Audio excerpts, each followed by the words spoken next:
Everyone, it's Will here from Singletrack magazine and singletrackworld.com, and welcome to Fresh Goods Friday or Fresh Goods Thursday evening, depending on where in the world you're watching from. I'm calling this Fresh Goods Down Under because I'm here in Bendigo in Australia, not in Todmorden, where I believe it's sub-zero temperatures at the moment. So apologies to all my Todmorden brethren out there. Welcome to everyone who's tuning in live at the moment. Thanks for joining in. And as always, if you've got any questions, if you'd like to join in with any banter, you're more than welcome to insult me. Tell me what you think, or ask any questions about some of the products we're going to be talking about today. I've got a few things I want to run through because we've had a few news articles go up on the website this week, including my Editor's Choice Awards for 2018, which is basically the I was about to say five, I have five fingers on my hand, hey, Chris Hughes said, hey dude, welcome to Fresh Goods Friday Down Under. Thanks for tuning in. Let me know whereabouts in the world you're watching from. Oh, we got Sticky Nuts tuning in. Hi there. What is it? What is the temperature in Todmorden at the moment, Sticky Nuts? Is it sub-zero? There's been snow there, huh? Have you got the ski bike out, the snowboard, slaying the slopes up there in Calder Valley? Let me know what it's like out there and what I'm missing out on. Today it's much more tolerable here. I think it's going to be about 27 degrees, which is beautiful, considering that last Friday I didn't do this video because it was 44 degrees here in Bendigo. This is literally a tin workshop, and there was no goddamn way I was doing a video in those temperatures. I would have melted in front of the camera. So today is much more pleasant. It's actually a bit windy at the moment, which is good. It's kind of cooler, a bit nicer riding temperatures. So I've been out riding my bike a lot this week, specifically this one. This is the Canyon Neuron test bike, which I'm about to wrap up with, just doing some final testing on this bike. If you guys got any questions about this bike, let me know, because I am finalizing the review, just crossing the T's, dotting the I's, all that sort of stuff. So let me know if you've got any questions about that. Chris Hughes, freezing in the UK. Yeah, he's had a bit of a cold snap, huh? Snow here in Dartmoor in Devon, says Richard Healy. Yeah, right, that is getting down there. That's amazing. First snow of the winter, I think, from what I can tell. But then again, up in Scotland, they've had a bit of snow for a while up there. But yeah, no snow here, that's for sure. It's been quite a bit warmer. We had a bit of rain 2 days ago, which was good times. It actually kind of settled the dust down on the trails. Believe it or not, it can be too dusty. And when it's too dusty, it's like riding on ball bearings. It's pretty full on. Ben Wildman, your hair looks amazing. Thank you, Ben. Thank you, Ben. Your hair also looks amazing this morning. I was very impressed with the haircut that you're rolling with at the moment. So I'll get there eventually. We can't all look as handsome as you. Ben Wildman is, of course, the owner of this wonderful workshop that I'm filming in at the moment. He's got some great retro bikes around here, which we're going to talk about later on. Sticky Nuts, plenty of snow on the tops, but still nice. Oh, well, that's good to hear. Yeah, I see photos of blue skies, so that usually means it looks nice, but it's really freaking dry and cold. But dry is good. I think I can handle dry cold, but when it's really wet and muggy and sticky and muddy, and yeah, not so much. Talk MTB saying, what's up? It's still a sauna here. Whereabouts are you, Talk MTB? Trail Talk, sorry. Talk. Trail Talk MTB. Need my eyes checked. Chris Hughes, I thought that was the next Canyon Neuron. Think it's my next machine. Thumbs up. What's it like handling climbing? I'll get back to you in a moment, Chris Hughes. Trail Talk MTB, Australia. Whereabouts in Aussie? You're up Queensland, Brisbane, is that right? Is my memory serving me correct there? Shed Life Guy. Evening, Will. Evening. Thanks for tuning in, Shed Life Guy.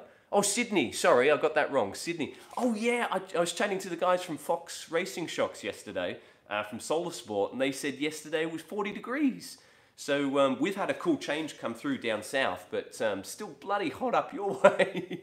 That's yeah, that's no wonder it's a sauna up there. That's bloody hot. Yeah, we're about 27 today, so which is kind of nice. As far as I'm concerned, that's lovely mountain biking weather. So Chris Hughes was just asking about the new Canyon Neuron. I think it's my next machine. What's it like handling, climbing, etc. All right, so we might as well talk a little bit about this because I'm up to my armpits in the review at the moment. So going through a lot of, checking a lot of details on this bike, doing a lot of riding as well. Trail Talk MTB, all good. Their warehouse is around the corner from my shop. Oh, there you go. So you're right in their neck of the woods. I was chatting with Massimo, who's the main man for Fox in Australia. Awesome dude, lots of good info. He helped me out with the shock on this bike because I did have some issues with it. Shed Life Guy saying, it's snowing here. Holy moly. Yeah, it's just bonkers to think about snow when it's been 40 plus degrees here for the past couple of weeks. So to be honest, a bit of snow would actually be kind of nice at the moment. I think it's been definitely bordering on too hot here, that's for sure. There is such a thing. So the Neuron CF, been testing for the past 2 months. It's got to go back in a few days. So I'm just wrapping up some video on this, wrapping up the review, which you'll be able to read on the website. I'll have a YouTube video. I've actually shot a whole bunch of video riding the bike with a microphone on, with a chest cam mounted camera, to give you a bit of feel for some of the local trails that I've been riding, and also to run through a bit of my experience of this bike. Overall, it's been a really solid trail bike. I've really enjoyed riding this bike. I don't think it's really kind of blown me away in any specific way. It's not an amazing, boundary breaking geometry or anything like that. It's pretty kind of conservative in terms of the geometry on this bike. So you jump on it and it just feels like a normal trail bike. It doesn't feel like a mini enduro bike. It just doesn't feel like a cross-country bike with a bit more travel. It just feels like a trail bike. It is very efficient. I think that's probably the most outstanding feature of this bike. The suspension pedals really, really well. They use that triple phase suspension platform. So basically the suspension splits into 3 phases. Your first phase, first bit of the travel is nice and supple, nice high leverage ratio, so it eases into the travel very quickly. Trail Talk MTB saying probably a bike that 90% of people actually need. I would totally agree with that. I think a lot of people out there do end up overbiking themselves. There's a temptation to get more travel, more tire, bigger tires, bigger bars, bigger forks. It's a bit like that SUV effect. You end up seeing a lot of 4-wheel drives driving around Melbourne and Sydney in the cities, or in London or in the UK elsewhere. Toorak tractors, we call them in Melbourne. Chelsea tractors, I think is the name in the UK. Anyway, but you end up seeing a lot of people kind of sold on this message of, hey, you can go ride huge mountains and you need 180 millimeters of travel. But then if your local trails aren't like that and don't look like alpine mountains, then you can be overbiked, and to be honest, ends up being a bit boring, a bit dull, as well as carrying around a slightly heavier bike. It's just not as inspiring, I think. So a trail bike like this is great, as you said, for probably 90% of people out there. It's a great do-it-all bike. It is, as I was saying, the suspension is really efficient. You've got that really plush initial bit of the travel, but then it firms up quite quickly through the mid-stroke. You get great efficient pedaling platform, and also really good feedback through the pedals. At the shop, we call it the enduro effect, says Trail Talk. Yeah, that's spot on. The enduro effect, the SUV effect, we're talking about people being overbiked and being tempted into buying bikes with more travel than perhaps what they need. The reality is, a lot of these modern trail bikes are really, really good. You can ride them really hard, really fast. The geometry is improving, the suspension's improving, rims are getting wider, tires are getting better. We've got wider handlebars on this. I mean, these aren't huge, these are 760s, but compared to what a trail bike had a couple of years ago, that is wide. Shorter stand, you've got a much more stable and confidence-inspiring bike, which you can ride quite a bit harder and faster than you could on, I would say, enduro bikes from a few years ago. So yeah, I think modern trail bikes, super versatile. You can do a lot with them. This is a bike I've certainly been able to ride quite quickly on. Gareth is asking, what's going on with the nose of that saddle? Has the heat melted it? Yeah, it's a bit Concorde-esque, isn't it? To be honest, I really don't like this saddle. I'm not a fan of the profile. It's too narrow. It's a bit squishy. It's okay, but it's a bit like a road saddle. The other problem I've had with this saddle and this riding position, you can tell, I've got the collar of the seat post slammed down as far as it'll go. This is a 150mm travel Fox Transfer dropper post, and that collar's slammed down as low as it can go. But even with it all the way in, this saddle height is still slightly too high for my optimum pedaling position. And the reason is this frame comes with a rather long seat tube. It's 445 millimeters for a medium, which is too long. It needs to be 440, 435. If you look at a Trek Fuel EX, if you look at a Specialized Stump Jumper ST, if you look at a Giant Trans 29, they're all shorter in the seat tube. And that means, Sam on Two Wheels has said, red grips, they're actually orange. There you go, you can see that in the camera there. These are bright orange. These are Ergon GE1 Evo grips. They are not standard grips. I've changed those as well.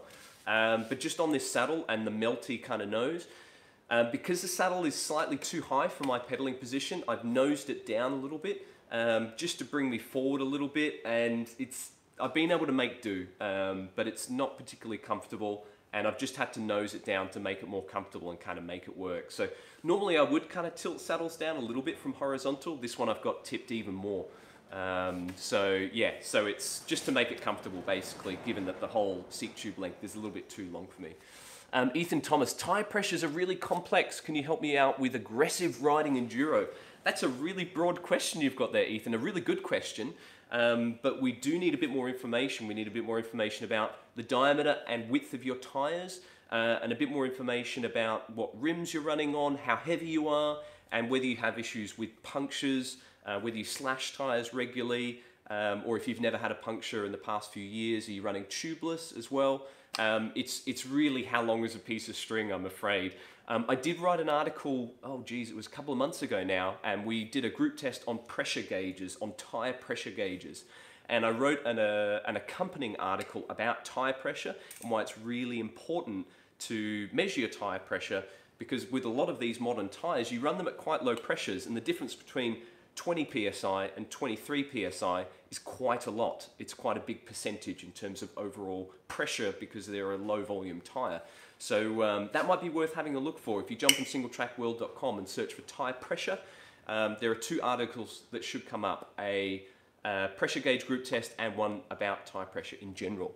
Ethan said, racing, going fast, 2.35, deep rim, 73 kilograms, tubeless.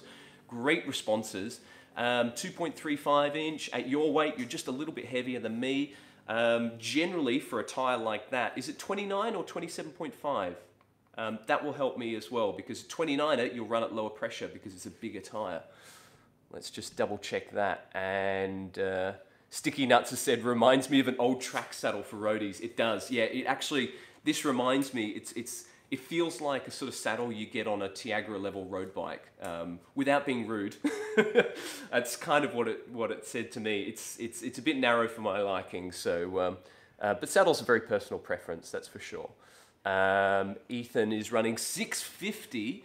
So 650 or 27.5 by 2.35 inch for enduro.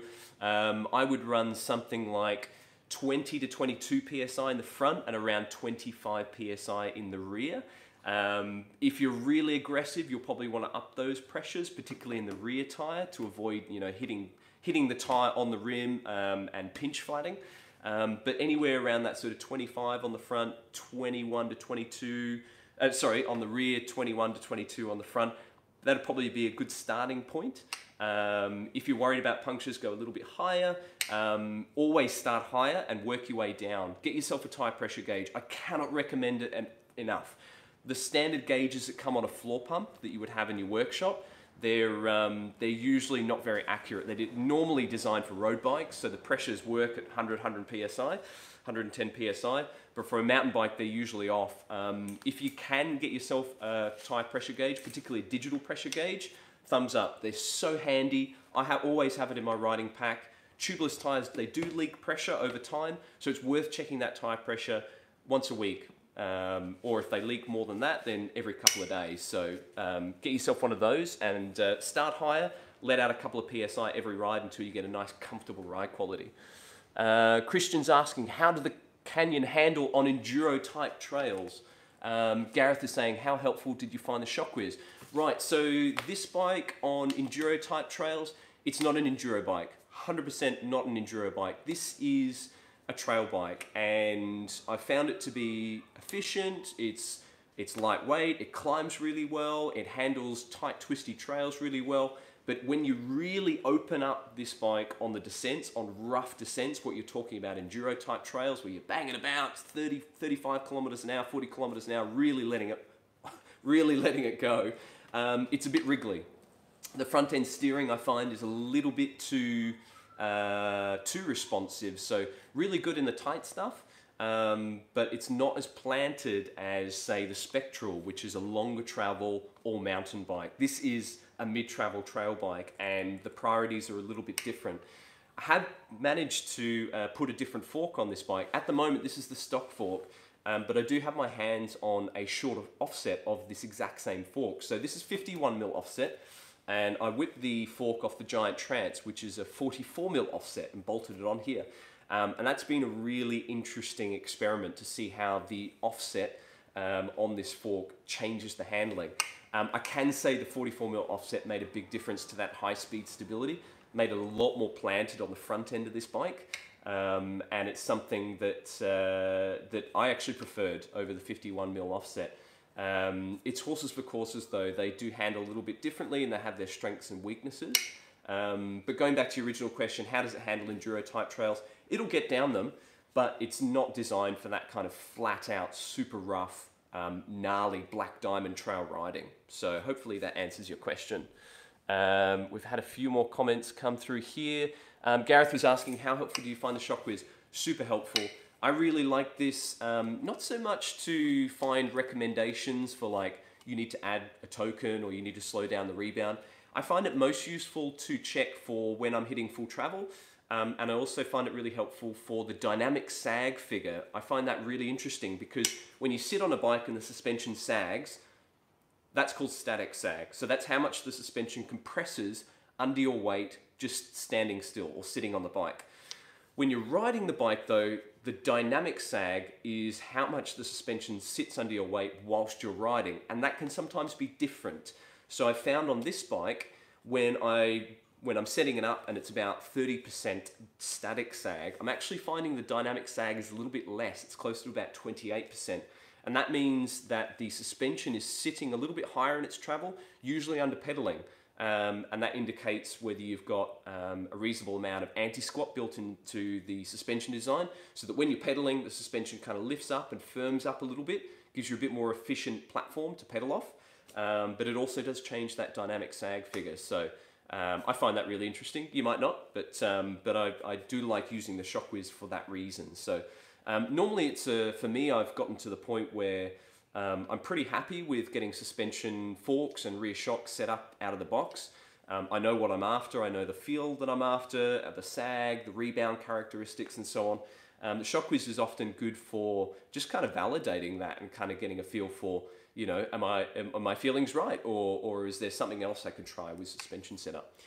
Sticky nuts. Shops should hire out those Shockwiz. View the price. Yeah, absolutely. They're bloody expensive, aren't they? I think in the UK, I think these are £300 a unit, so they're not cheap. Very sophisticated piece of equipment, but not cheap at all. I know here in Bendigo there may be a shop or two. My mate Ben, who runs a shop, he does rent these out. So there are shops out there that will do it. So it's worth asking around a few of your local shops how much they'll rent it out for. Make sure you get it for a good weekend of riding, because you want a good few rides on the bike to check both the fork and the rear shock. Very, very useful, I find, anyway. We've had a few more questions come through. We've got loads of people tuning in live. Welcome to everyone who's tuned in and has just joined us. What else have we got here?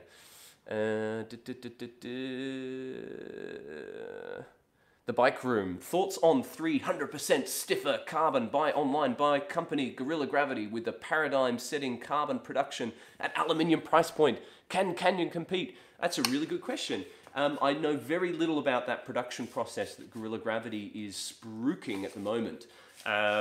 It sounds cool though. It sounds really cool. And I think automation of carbon fiber production is a really big deal, because all of the carbon fiber in this frame, I think there's, you know, hundreds and hundreds of pieces of carbon fiber cloth that are laid up into a mold by hand. And that takes a lot of time to do. So any process that uses robots essentially to lay up that carbon fiber, you're going to save time, and long term you're going to save money. So you're going to be able to hopefully pass on those savings to the consumer with a cheaper price point. So in terms of production of that particular frame design, some really interesting stuff that's going on there. So can Canyon compete?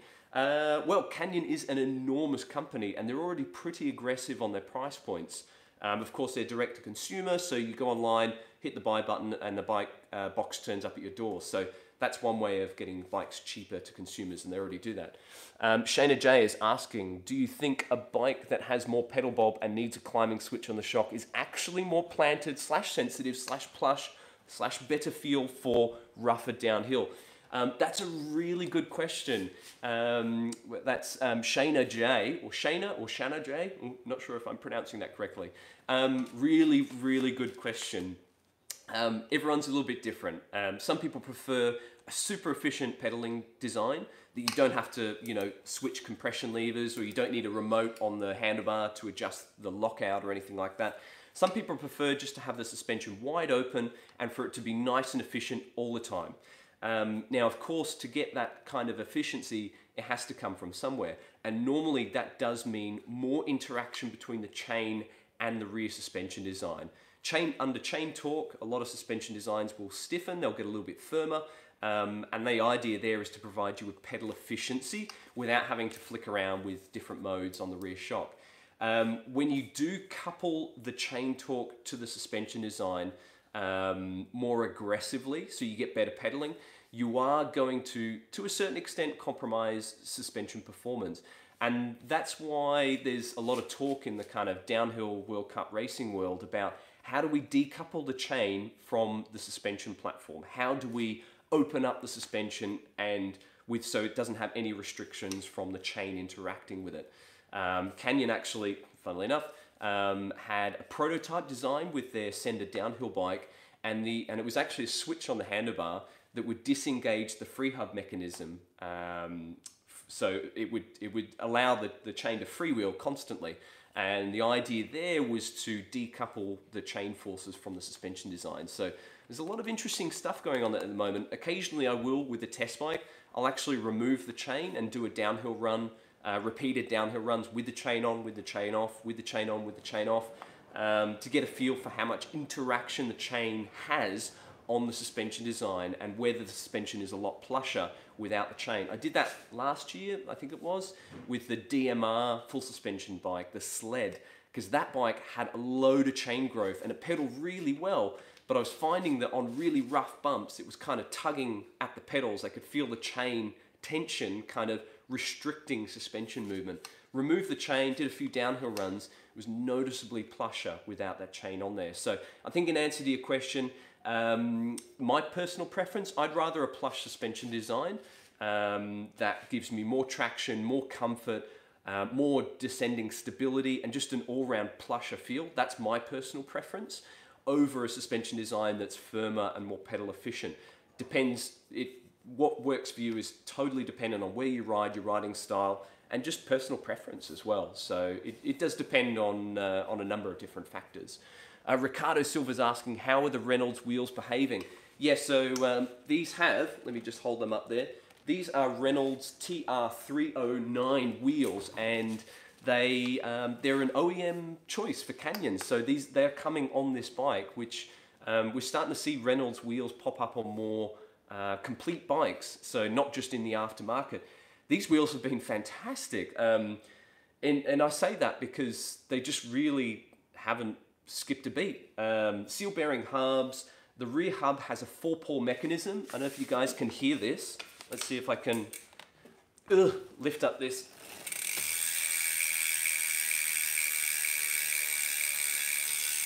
It's got a pretty nice buzz to it. A 36-point engagement, and it's a 4-pole mechanism, and all 4 poles engage at the same time. So it's not a phased offset. There are 4 poles engaging. So 4 poles to share the load, the drive load. So a pretty tough looking free hub mechanism. Straight pull spokes, which I'm not thrilled about personally, just from a maintenance perspective. But they work, they're nice and stiff. 30mm wide rims, carbon fiber rims. These have been really robust. I've not held back on this bike. Don't tell Canyon. I've not held back on this bike. I've given an absolute walloping. I have actually destroyed a rear tire on this bike. Not this stock one here, but a Specialized Purgatory that I was testing not long ago. Absolutely destroyed this tire, put a couple of holes in it. The rim looks brand new. There's no damage whatsoever.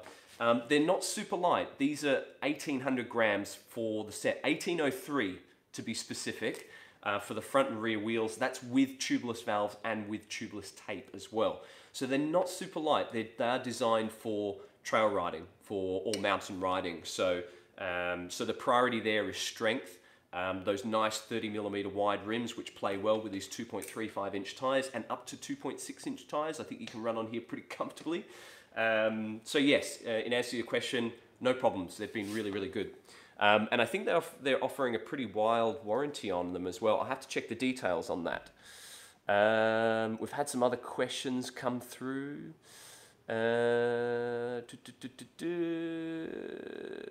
Oh, Shed Life Guy saying, I went out and bought a cheap winter hack and came home with a Stealth B52. Now I know why you Aussies smile a lot. Officially the most mental bike I've ridden. Is that the full-blown... Shed Life Guy, are we talking about the electric motorbike? Is that what you bought? The Stealth B52? If it is what I'm thinking it is, that is an absolutely mind-blowing, full carbon fiber kind of like monocoque design. It looks bonkers. Let me know if that's the bike we're talking about. And how much did it cost? Because I know that they're a pretty penny here in Australia.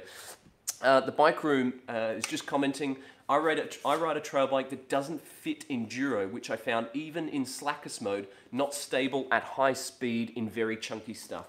Rocky Mountain altitude. Is that the newer generation altitude, the Bike Room, that you're riding at the moment? Because the altitude, I mean, the Rocky Mountain Enduro team, they are racing on the altitude, but they've got so it's the new generation one. So they're running the coil shock, slightly bigger fork. I think they do the BC edition. You know, you can fit a 160mm fork on that bike, I think. I don't know if that's what you're running on yours, but that might be something worth looking at. But I don't know, the thing with the enduro, the EWS races, is they're generally really, really talented. And not to say that you aren't talented, but it's that they generally get away with a slightly shorter travel kind of bike. Whereas the Specialized team's a good example. Those guys are running the stump jumpers. And if I was going to go race an enduro, I would be getting the Specialized Enduro. I'd be wanting as much travel as I could possibly get, personally. I'm not talented. I think we're probably both in the same ballpark then. Personally, for enduro style riding, I'm a big fan of having as much as possible. I don't mind pedaling a slightly heavier bike uphill and something that's a bit less efficient. But if it's going to save me on the descents, give me a bigger margin for error, all about it. Shed Life Guy, it's a 6,000 watt e-bike, holy moly, and as I can't afford a divorce and a bike, I'll respectfully decline to tell you the price. Oh my gosh, I'm absolutely tickled pink that you have one of those Stealth B52 e-bikes, because I remember seeing them years ago online, and I have seen one in Australia on the trail, and this thing just sent past me so fast. Those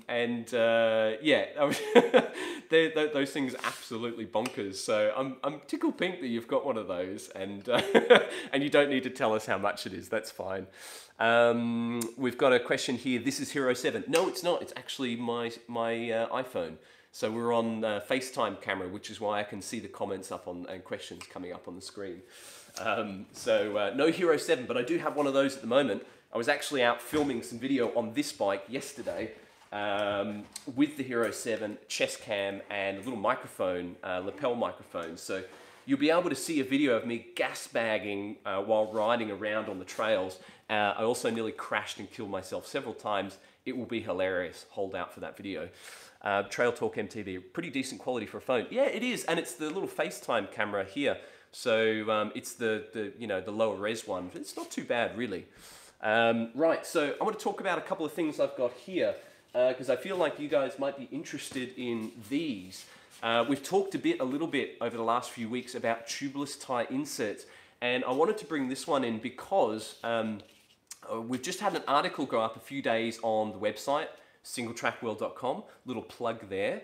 a few of us have done our Editor's Choice Awards. Now, this was actually an article that was in the last issue of the magazine. We've just put the same articles on the website, so you can read those now. And I was given the opportunity to come up with 4 awards for basically the either best experiences or best products or best bikes that I rode in 2018. And the awards that I gave away was, the Robot R130. That was one of the best bikes that I rode in 2018. And to be honest, it's probably the best trail bike I've ever ridden, as it should do for the price. It's not cheap.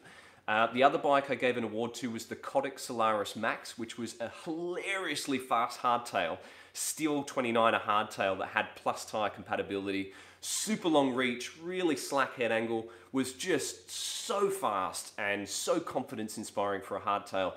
Blew me away. I really enjoyed the previous Kodak Solaris models. In fact, the original one, I have one of those here in Australia, loved it. Great 29er hardtail. The new version is even better. The other 2 awards I gave were to this fork and also to this tubeless insert. This is the Vittoria Airliner. So I've been riding a few different versions of this. They come in different widths. This is the medium width. I think this is designed for 2.3 to 2.5 inch tires. And they do a small, medium, large, and extra large. I've also been testing the large size, which covers you 2.5 to 2.7 inch. British Plus, as we like to call it. Not quite plus, not quite regular, somewhere in between. Anyway, so this sits inside your tyre, and your tubeless tyre specifically, and it's designed to provide extra support and cushioning when you're running quite low pressures. Now, I did have one of these in the back of a Scott Ransom test bike, which I tested last year. The Ransom has 29 by 2.6 inch Maxxis Minions, big tyres. It's also got a huge amount of travel, 170mm travel, and I rode that bike in some amazing locations around Europe, including Lake Garda, Finale Ligure, Molini, rode on the Côte d'Azur, so around, where did we ride? Not far from Benidorm, actually. Really good mountain biking around there. Benidorm itself, you can leave that, or I can leave that, but the trails up in the mountains, fantastic. Super rocky. And I had one of these, a slightly wider version of this, a Vittoria Airliner, in the back of that Scott Ransom. And I was riding with the rear tyre, geez, was it 18 PSI? Yeah, 16 in the front and 18 PSI in the rear, which is super low. I never once damaged the rim. No flat spots, no rim dings, no damage to that rear wheel whatsoever. And given the way that I was riding like a hack in Finale Ligure, which anyone out there knows what the riding is like in Finale Ligure. Good Soul is asking a question here. Do any of your mates still use tubes? Be honest. Not that I'm aware of. I think most of them are on tubeless and have been for a while. If anyone's running a tube, and to be honest, I had one in the back of this not long ago, it's because I destroyed a rear tyre on it and I had to put a tube in it, and no tubeless plugs in the world were going to save that rear tyre. So if any of my friends do have tubes in their bike, it's usually because they've just split a tubeless tyre and they need to get home. Shed Life Guy, love the Airliner. Didn't have a good experience with the Mr. Wolf Banger. Really good feedback there, Shed Life Guy, because they're not. We asked them to get our hands on some of the bangers, the Mr. Wolf bangers, and they wouldn't send us any. They said they were working on a different product, and they'd much rather send us the new product. So maybe they've not had some great feedback on those banger tubeless inserts. This, however, I've had nothing but positive experience with it. Depending on the size, it's anywhere from, I don't know, 140 grams up to about 220 grams. So it's about the weight of a tube, an inner tube.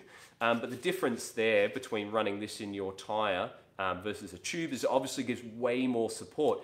You can actually, and I have done this, very naughty, but you can run the tyre without any pressure in it at all and just this inside. And you can technically, not very well, I mean, the tyre is going to be a bit all over the place, but it will keep the tyre beads in place and you will be able to finish your run. So for racers, competitive types, particularly enduro racers, if you want the insurance of being able to finish your race run, even if you've put a big slash in your tyre and you've got a big puncture, this is a really good system for providing you with that insurance. But in general, I've just found I can run lower pressures, I get more comfort, more traction, more stability. This is really quite hard, high density foam. It's closed cell foam, so tubeless sealant doesn't get absorbed into it either. So it's just been really well engineered for what it's designed to do. They're not cheap. They're about 60 quid a tyre, 65 quid a tyre, I think. But given the rocks that I rode over and the amount of riding I did on that Ransom, if that was my bike, I would have gone through several rear rims if I hadn't been using an airliner or a tubeless insert inside the rear tyre. So as far as I'm concerned, yes, it's expensive, but it pays itself off very, very quickly. Not just from not destroying rims, but also for the added ride quality you get. It is absolutely fantastic. If you haven't given one of them a go, you don't necessarily have to get one of these. There's some really good options on the market. Cushcore does a great insert as well. What else have we had? You can get the Schwalbe Pro Core, which is a bit pricier, slightly different system. Vittoria claims it's good for 1 hour riding with zero pressure, $49.99 online, Shed Life Guy. Thank you very much. That's hot tip, 50 quid online you can source these for. And yeah, so you can ride for a whole hour without any pressure in your tyre before this thing's going to start to look a bit ragged. So that's pretty impressive. What I found really interesting about this Shed Life Guy is when I pulled it out of that tyre after that 2 months of absolute abuse on that Scott Ransom, it basically looked brand new. There were no nicks or cuts or any marks in it. So I was really impressed with how well it held up over time, because some of these inserts, Huck Norris is a good example. Bit different to this. The Huck Norris sits in the upper part of the tyre and it kind of looks like a camping mat, a strip of camping mat. It's not, apparently. But it looks like that, and we've tested that before, and you will find that does get cut up over time. It does seem to be a softer material. This is quite a bit harder, quite a bit firmer density. So yeah, really impressed with this. So impressed that I gave it one of my Editor's Choice Awards for 2018. So you can read that whole story on singletrackwheel.com. Woo! Sorry about that. The other product, before I destroy my friend's workshop here, was a Fox 34 step cast. So this is a fork that really, really impressed me for 2018. It was launched in April of 2018, and we managed to get a first ride review on it. We had it for about a month before the launch, so I had a good amount of time on this fork before the review went up on the website. Always nice to do that. I've held on to it since, and I've actually since got a secondary one with a different offset. So this is the 51mm offset. You can get it in a 44. I've got both of those, and I've talked to you guys before about offset testing. I promise I'll have that feature coming soon. Adrian Clark, we're just going back to the Vittoria airliner. Not needed in the front. Personally, I don't think so. I guess it depends where you're riding and how hard you ride. But I think you can get away without the tubeless insert in the front. I personally I don't think I've ever pinch flatted on the front tyre. I think it's always been on the rear tyre. But if you pinch flat on the front, if you want to run those lower pressures, then it may be worth considering there as well. But as I said, I was running 16 PSI in that front Maxxis Minion 2.6 inch tyre. No issues at all. Whereas the rear, definitely want the insert in the rear. So definitely in the rear, maybe in the front, depends on your riding. But I personally, I don't think it needs it so much. The reason this fork has really impressed me is it's very lightweight. I'll show you guys there. You can see this kind of external relief on the dropouts down here. That's a physical change to the casting from the regular 34 fork. There are a bunch of other changes as well. So this particular one has the Cobalt through axle, which is a little bit lighter than your manual toolless axle. But everything inside it has also been optimized for weight. So it does have the Fit 4 damper, but it's shorter, it has a smaller oil volume. It's all optimized around 120 millimeters of travel. The regular Fox 34, the standard Fox 34 float, has to go from 120 to 160 millimeters of travel. This fork does not. It is only available in 120 millimeters or less. You can get it in 110, and I believe you can space it down to 100 as well. So because it doesn't have to fit up to 160 mil travel, the damper inside is shorter, the oil volume is smaller, and the air spring is also weight optimized too. So all of the extra material that would normally be required to fit this fork up to 160 mil, Fox has gotten rid of, and they've just built it purely as a 120 mil fork. How much lighter? It's 200 grams lighter than a regular 34. So this weighs in with the steerer at full length. I think I weighed it at 1630 grams, which is not that much heavier than a RockShox SID. It's lighter than a RockShox RS1. It is about 200 grams, maybe 300 grams heavier than the 32 step cast. So if you want super light cross-country racing fork, the 32 step cast is still your ticket. But if you're riding, say, a Santa Cruz Blur that I've been testing this on, Intense Sniper, Yeti SB100, White S120, any of these kind of shorter travel cross-country bikes that can take a slightly longer travel fork and they have kind of a bit more radical geometry, this fork is perfect for. When it first came out, I kind of thought, oh, they've just made a slightly lighter, less stiff 34. And that's true, they have, but it's not the right way to think about this fork. The way to think about this fork is it's a burly cross-country fork. Very plush, nice and easy to adjust. You've got that Fit 4 damper up there, so you've got your 3-position adjuster, low-speed compression dial at the top. We've got the E-Volt air spring on the side here, so this is the same air spring design, the same basic layout as what you'll find in all of the high-end Fox forks, so no different there. It's really plush, really sensitive. It's not as stiff as a regular 34 fork. You do get a little bit more twang from the front wheel when you're really charging hard, but it's not much. It's pretty close, really, in performance. And to get that lighter weight, which is important if you're getting a high-end, carbon fiber, Yeti SB100, Intense Sniper, Santa Cruz Blur, you're likely going to be wanting to build that bike as light as possible without sacrificing performance on the trail. This is a really good option. As I said, it impressed me so much that I decided to award this one of my Singletrack Editor's Choice Awards for the last 12 months.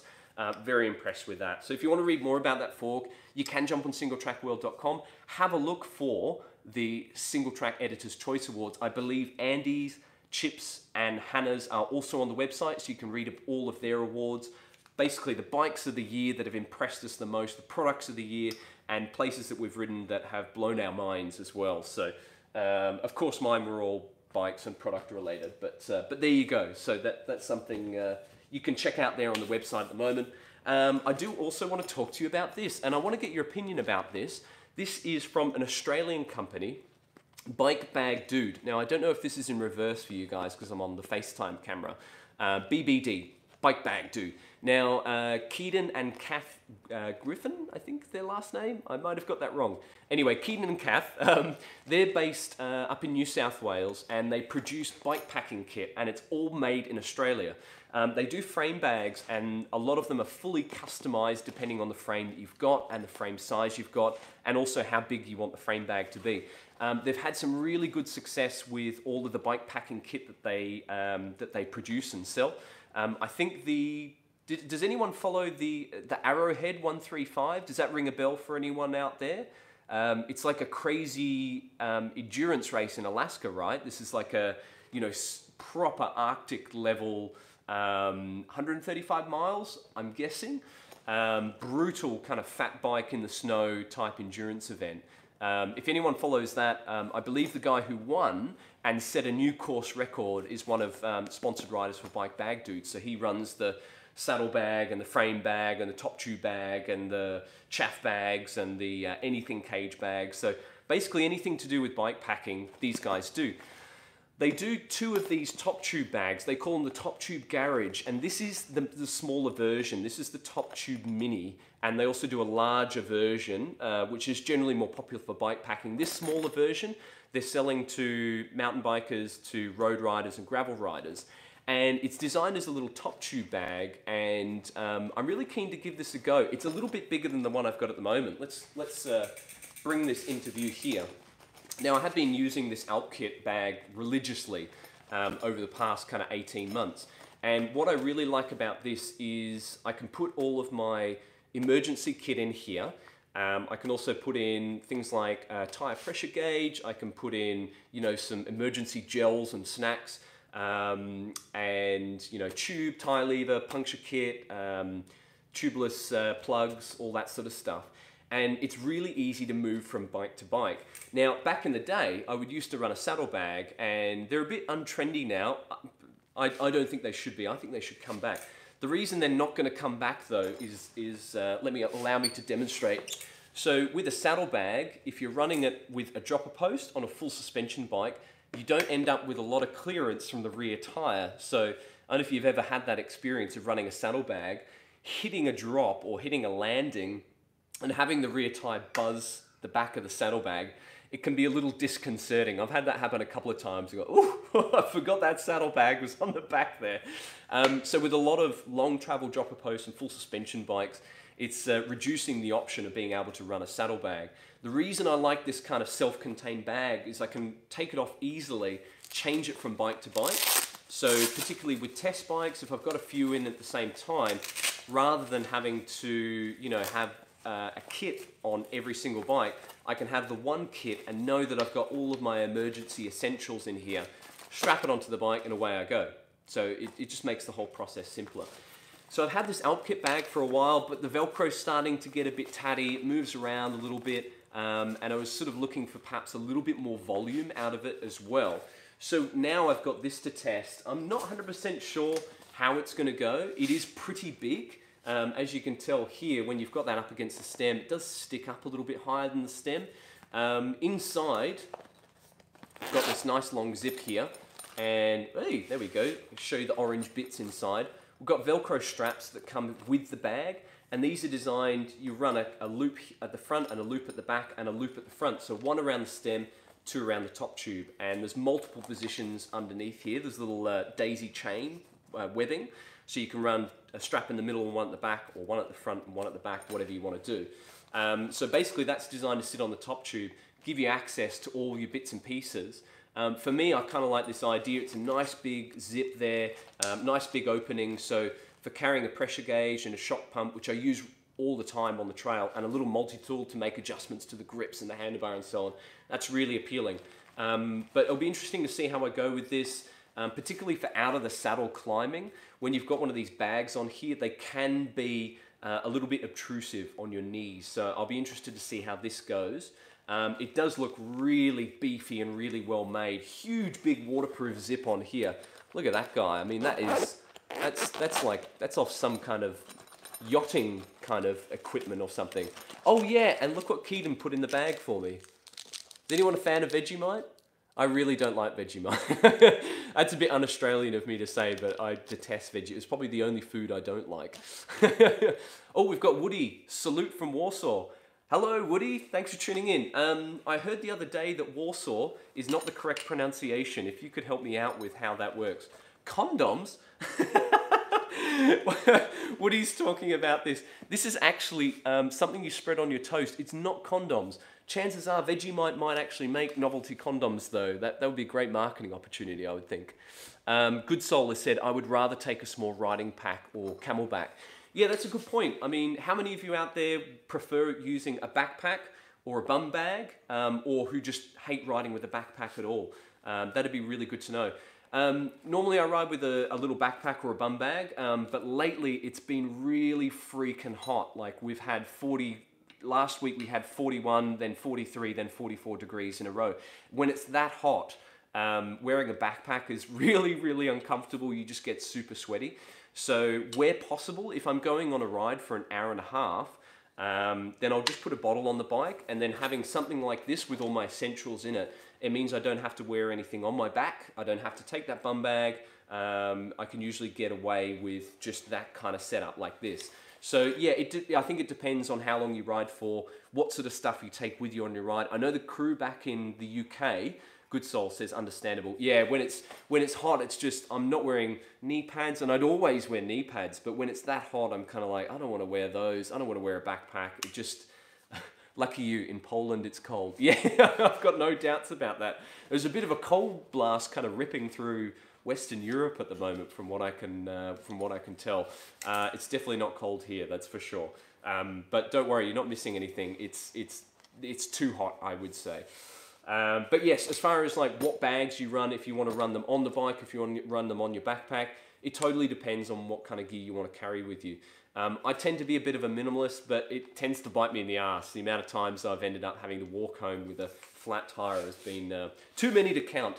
Background, backpack goes everywhere with me, says Sticky Nuts. Yeah, I think I think it's, knowing that you've got all your stuff in your riding pack, all of your emergency spares.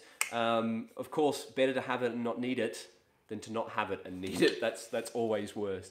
35 below in Chicago, says MTB Go. I read about that last night in the newspaper. They're calling it Chiberia in Chicago at the moment. That is ridiculously cold. Stay safe. I hear it's brutally cold and perhaps a little bit dangerous. Richard Healy, no usable frame bottle mounting point under down tube doesn't count to me and the local terrain. So use the Camelback repack. Almost always now works well. Yeah, absolutely. I'm a big fan of that repack. It's a fantastic bum bag, isn't it? Really comfortable. You can carry I can carry 1.5 liters of water in there comfortably, and it doesn't bounce around too much. It's pretty stable. So big fan of that Camelback repack. And absolutely, not every frame will fit a water bottle cage and water bottle on there. So if that's the case, you're kind of a bit limited with, how you can carry water. We've got loads of comments coming through here from people who are watching live. I don't like riding with a backpack in summer as it's just too warm. Even in the UK, unless I'm going for a long ride, 3 to 4 hours. Yeah, I'd probably agree with you. If you can take the weight off your back, I tend to find that's more comfortable. If you've got the option to run a water bottle cage and a bottle on your bike, and something like this with all your spares in it.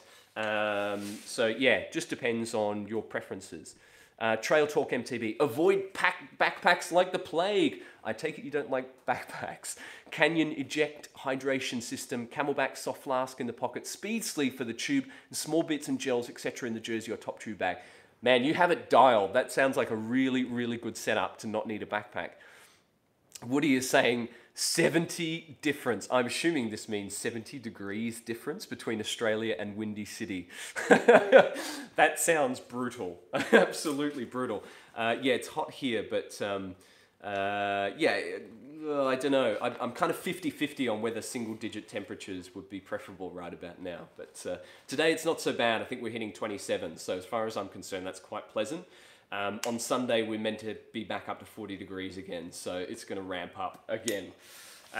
So anyway, there you go. That's the Bike Bag Dude bike now. Bike Bag Dude top tube garage, mini garage.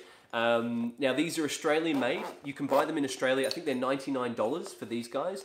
They look like they're designed to outlast the Holocaust, nuclear Holocaust. So pretty durable piece of kit there, made in Australia. Obviously shipping more if you want to buy that internationally. Bike Bag Dude, if you want to check those out. And a quick shout out to Keaton for sending me this t-shirt. Thank you very much. I always need t-shirts at the moment because I'm such a sweaty mess. I'm running through t-shirts very, very quickly. So thank you very much for that. If anyone wants to send in t-shirts, you're more than welcome to. Let me know and I'll get you in a postal address. Slovo is saying, will it fit reversed against the West Tube with the saddle dropped? So I think you're talking about, will it fit here? I think it will. That actually looks kind of neat, huh? I'm kind of into that already. Good suggestion.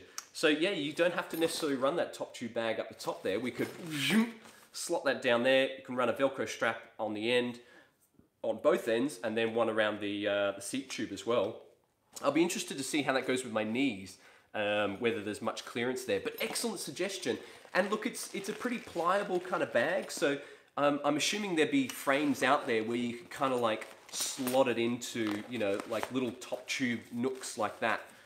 This won't work with, well, it may do with the suspension there. Depends what you've got inside it as well. But yeah, good point. You don't always have to run it on the top tube up at the stem. You could flip that around, run it on the back there. That's quite neat. Good suggestion. Thank you very much.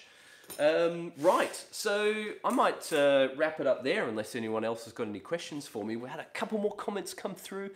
We've got an okay sign from Woody, and Kevin has said prefer it hot to cold. Yeah, I think it depends. It depends. I will admit, I got quite used to being in the UK and riding in like 8 or 9 degrees Celsius. And when you first go out the door, it feels cold and you kind of think, oh, I don't want to go outside. Woody in Poland, in Warsaw, is going to go, 8 or 9 degrees, that's toasty. Anyway, for an Australian, 8 or 9 degrees is kind of cold. But once you're riding, obviously you heat up, and it's perfect riding temperature. That kind of 8 to 12 degrees is like spot on. So what did I go out on Wednesday? I think it was 37 degrees when I was out on Wednesday. So bit of a change. Takes a bit of getting used to, that's for sure. You just got to drink a whole lot more water. Use lots of sunscreen every day. Here, the ozone layer is very thin. You get sunburned very, very quickly. So sunscreen, lots of water. Take your time as well. Don't go hard out because you will burn yourself out and you'll have issues, that's for sure. But if you manage it, riding in the heat, it's not too bad. Good Souls asking a question here. Do you think one day all MTBs will have storage compartments like Specialized bikes do now? I hope so. I really like that SWAT storage compartment. I think it's a great way to be able to carry the basic essentials, your tube, your pump, maybe some trail snacks, spare chain links, just to have those kind of key essentials. Tubeless tire plugs, which I'm a big fan of now that I've ripped a few tires open.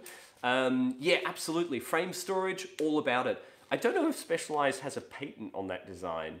Knowing Specialized, they probably do. But I don't know if that's actually a patented technology or not, because we haven't seen too many other brands. Can anyone name any other brands who are offering frame storage? Gorilla Smash has storage, says MTB Go. That's a good bit of information there. So that's on their aluminium frames. Or, as we were talking before, they're now producing carbon frames in-house as well, which is very interesting. Sticky nuts. Cold is good. It keeps the masses off the hills. Yeah, absolutely. Yeah, you won't find many people riding on the trails in Tobberton when it's blowing a gale, 2 degrees, and it's slashing down with rain. You'll have the trails all to yourself, I'm sure. Mr. GW says, as long as you have proper clothing, riding in cold weather is not a problem. Today was -4 on my evening ride from work. UK, Birmingham. All I wear is 2 layers. Wow.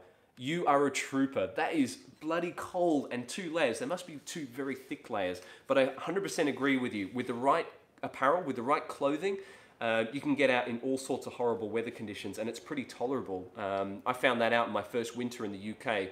Once you've got that base layer, that mid layer, those nice warm bib tights. Oh my gosh, they revolutionized my life. Waterproof gloves, like all of these things.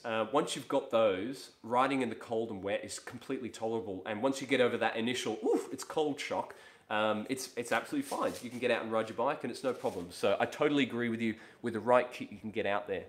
And Woody's given the horns for Mr. GW there, absolutely. Right, okay, well, I reckon I'm probably going to wrap up. I've got a little bit more testing to do on this bike, but you guys can look forward to a full review of the Canyon Neuron CF 9.0 SL, which I've had for 2 months now, 2 whole months of riding on this bike. I've put in nearly 1,000 kilometers on this bike, so I'm getting have been very familiar with it. We'll have video coming on YouTube. We'll have a video review, but also a onboard ride review, which I shot earlier this week, which is basically a GoPro on my chest mount and a lapel microphone, and me gas bagging about on the trails. And you can look forward to watching me nearly eat shit several times on a very dusty, sandy trail, which was quite hilarious, I think. So it's the only reason we ride with GoPros, is to catch that kind of footage. So you've got that to look forward to, hopefully sometime next week. I'm going to get out of here, got a bit of riding to do and some work over the weekend to finish this review. I hope wherever in the world you're watching from, you've got some riding plans yourself for the weekend. And I hope you've got plenty of good times planned for the next couple of days.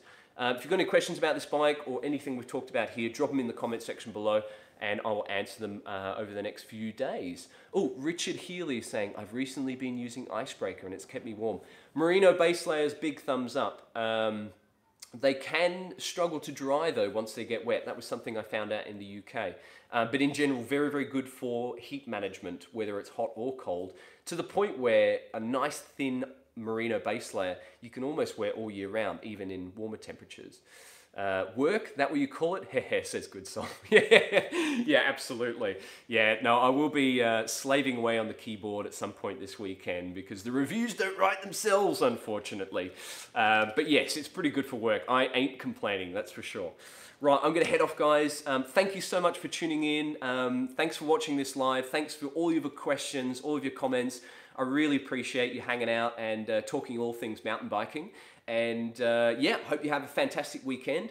I'll see you guys next week, and stay tuned on our YouTube channel and singletrackworld.com for loads more stuff coming your way over the next week, particularly on this bike and some other stuff too. It's snowing in Henley-on-Thames, UK, says MTB Ness. Wow, that is damn cold. Not that cold here today. And Woody says thanks. Thank you, Woody. We'll see you guys next time. And yeah,